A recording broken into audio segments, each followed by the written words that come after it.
राधे कृष्णा दर्शक बंधु आज मु आपण मानक बहुत शक्तिशाली एवं महत्वपूर्ण बाणीटीए कहबी। प्रभु गीतार यही बाणीटी बुझाई प्रभु श्रीकृष्ण कहते अधिक भल हेबा आपण को दुखरे पकाई थाए। तेणुक आपण ए भिडटी शेष पर्यंत निहाती शुणु एवं यही विषय जो मूल्यबोधक बाणीटीर अर्थ बुझे आपण बुझंतु एवं निज जीवन में प्रयोग करंतु। प्रभु श्रीकृष्ण कहते अत्यधिक जिनिस सब भूल ही होता है। भल हेबा तो भल कथा किंतु अत्यधिक भल हेले निज आड़े विपद ही टाणी आनी थाए। तेबे आसंतु ए वीडियो माध्यम मु आपण मानकु कहबी निश्चिंत वीडियोटी शेष पर्यंत शुणु। जदि वीडियोटी भल लगे वीडियो को लाइक करेंगे, चैनल को सब्सक्राइब करेंगे। श्रीकृष्ण कहते अत्यधिक भल हुअंतु नहीं नचेत आपण दुखरे पड़े। भल हेबार अर्थ हेउछि दया क्षमा सत्य, किंतु अत्यधिक भल हेले लोके आपण को दुर्बल बोली भावी थांते, व्यवहार करिवे आपण को। तेणु तेणु मन रखंतु भल हुओ किंतु सचेतन हुओ, दया कर किंतु निज सीमा भितर रही, क्षमा कर किंतु बारंबार लोकर भूल जमा न सही। जीवन रे दया और बुद्धि ए दुईटी हाथ धरी आग को बढ़ंतु, तेबे केही आपण को दुख देई परिबनी। ए संसार रे गोटे गाँव रे रमेश नामक जड़े युवक थिला। से सबुଙ୍କୁ साहाय्य करुथिला, समस्तिक विपद आपदरे से साहाय्य करुथिला। काहार धान काटिबा को लोक नथिले से जाई लोक जोगाड़ करी देउथिला, काहार घरे टंका नथिला से धार देउथिला। एही बळी से लोकमानंकर सेवा करुथिला। से भाबुथिला भल कले भल हेबो, किंतु कोण हेला लोके सेठारे अत्यधिक आदतीय होईगले। केही कामरे विपदरे पड़िले सीधा रमेश पाखकू, किंतु जेते बेले लोक मानकर विपद पड़ुथिला से सब बेले रमेश पाखकू ही आसी जाउथिले। लोक मानकर आदत हो जाइथिला, किंतु जेते बेले रमेश ऊपर दुख आसिला केही मध्य ता पाखरे ठिया हेले नहीं। एक दिन रमेश दुखित होई मनरे प्रश्न कला, मु तो भल कली तथापि काहेकि एते मते एका करी लोक माने केही मो पाखरे साहाय्य कले नहीं।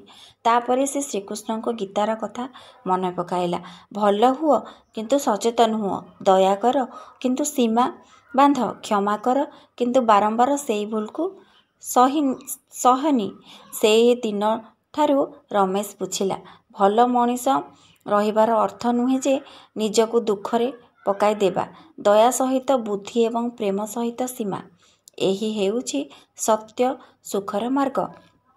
महाभारत रे युधिष्ठिर अत्यधिक सत्यवादी और धर्मपरायण थिले। से केबे ना कहु नथिले। जेतेबेले शकुनी तांको पशा खेल को आमंत्रण कले से जानि नथिले जे एहा विपदकारी, किंतु सत्यवादिता और धर्मर नाम रे से हाँ कहिदेले। परिणाम कौन हैला? पांडव मानकु वनवास जीवाकु पड़ेला, द्रौपदी को अपमानित हेबाकु पड़ेला। कारण सीमा बिना सत्यवादिता शत्रु को अवसर दे थाए। भल मनीष शक्ति किंतु अत्यधिक भल मनीष दुर्बलता ही होता है। कारण सीमा बिना भल मनीष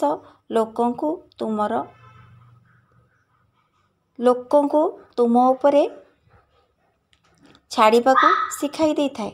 दया कर किंतु सीमा बांध, नचेत अन्य माने तुमर आश्रित होई स्वाधीनता हराइबे। क्षमा कर किंतु पुणी सेई भूल को न सही, एहा शिक्षाहीन क्षमा होता है। सहिष्णुता भल किंतु अत्यधिक सहिष्णुता अपराध को उत्साहित करे। हृदय खोल किंतु काहाकू नेबा पूर्वरु विचार करिकी देख। सबु लोके सत्यनिष्ठ नुहंती, सचेतनता दयार रक्षा कवच। दया बिना बुद्धि आत्मनाश, जिए सीमा को सम्मान करे से ही सत्य मित्र। भल कर किंतु निजको विपदे न पकाई ପ୍ରେମରେ ସୀମା ସମ୍ମାନକୁ ବଢ଼ାଇଥାଏ। ଭଲ କାମ ସହିତ ସଚେତନତା ହେଉଛି ଧର୍ମ। ନା କହିବା ଶିଖ, ତାହେଲେ ଅନର୍ଥ କମିଯିବ। ସବୁ କଥାରେ ହଁ ମାରିବା ଭୁଲ ହିଁ ହୋଇଥାଏ। ଭଲ କରିବା ଜୋର ଜବରଦସ୍ତି ନୁହେଁ, ଚୟନ କରି କରନ୍ତୁ। ନିଜର ଶକ୍ତିକୁ କେହି କାହା ପାଇଁ ବଳିଦାନ କରନି। ଭଲ ମଣିଷ ସଚେତନତା ସହିତ ସୁନ୍ଦର ଲାଗେ। ସବୁକୁ ପ୍ରେମ କର, କିନ୍ତୁ ସବୁଙ୍କୁ ଆସ୍ଥା ଦିଅନି। ଭଲ କାମ ପ୍ରଥମେ ଯୋଗ୍ୟ ଲୋକଙ୍କୁ କରନ୍ତୁ। ନିଜକୁ ଭଲ ପାଇବା ସବୁଠୁ ବଡ଼ ଦୟା। ନିଜକୁ ଭଲ ପାଆନ୍ତୁ, ନିଜକୁ ରକ୍ଷା କର, ତାପରେ ଅନ୍ୟକୁ ସାହାଯ୍ୟ କରିବ। ନିଜ କଥା ପ୍ରଥମେ ଚିନ୍ତା କର, ତାପରେ ଅନ୍ୟମାନଙ୍କ କଥା ଚିନ୍ତା କରିବ। ଦୟା ବୁଦ୍ଧି ସହିତ ହେଲେ ଶକ୍ତିଶାଳୀ ହିଁ ହୋଇଥାଏ। ବୁଦ୍ଧି ରଖି ଯଦି ଆପଣ ଦୟା କରିବେ, ସିଏ ହିଁ ଶକ୍ତିଶାଳୀ ହୋଇଥାଏ। ନିଜର ସମ୍ମାନର ରକ୍ଷକ ହୁଅ। ସହଯୋଗ କର, କିନ୍ତୁ ଅନ୍ୟକୁ ଆଦତୀୟ ନ କର। ଜଣେ ତମ ପ୍ରତି ତାର ଆଦତ ବନେଇଦେବ, ସେପରି ନ କରି ସହଯୋଗ କର, କିନ୍ତୁ ତମ ଉପରେ ଅନ୍ୟ ଜଣେ ସବୁବେଳେ ଆଦତ ରହୁ, ସେମିତି ନ କର। ଭଲ ହୁଅ, କିନ୍ତୁ ନୀତିରେ ଦୃଢ଼ ରୁହ। କେବେ କେବେ ନା କହିବା ଅନ୍ୟକୁ ସଠିକ୍ ପଥ ଦେଖାଏ। ବୁଦ୍ଧିହୀନ ଦୟା ବିପଦର ଦ୍ୱାର। ଭଲ ମଣିଷ ସହିତ ସୀମା ସୁଖର ଚାବି ରଖ। ସଦ୍ଗୁଣରେ ବୁଦ୍ଧି ମିଶିଲେ ଜୀବନ ସୁନ୍ଦର। ଭଲ କରିବା ପୂର୍ବରୁ ଫଳକୁ ଭାବ। ନିଜକୁ ଦୁଃଖରେ ପକାଇ କାହାକୁ ଖୁସି କରିବା ଆତ୍ମନାଶ ହିଁ ହୋଇଥାଏ। ଭଲ ମଣିଷ ସଚେତନତା ବିନା ଦୁର୍ବଳତା ହିଁ ହୋଇଥାଏ। ଭଲ ହୁଅ, କିନ୍ତୁ ନିଜର ହୃଦୟର ରକ୍ଷା କବଚ ହୋଇ। ଅନ୍ୟମାନଙ୍କର ସେବା କର, କିନ୍ତୁ ଆଗ ନିଜର ସୁଖ କଥା ଭାବି ତାପରେ ଅନ୍ୟମାନଙ୍କ କଥା ଭାବ। ଏହା ନୁହଁ କି ନିଜକୁ ବିପଦରେ ପକାଇ ଅନ୍ୟମାନଙ୍କର ସେବା କରିବ।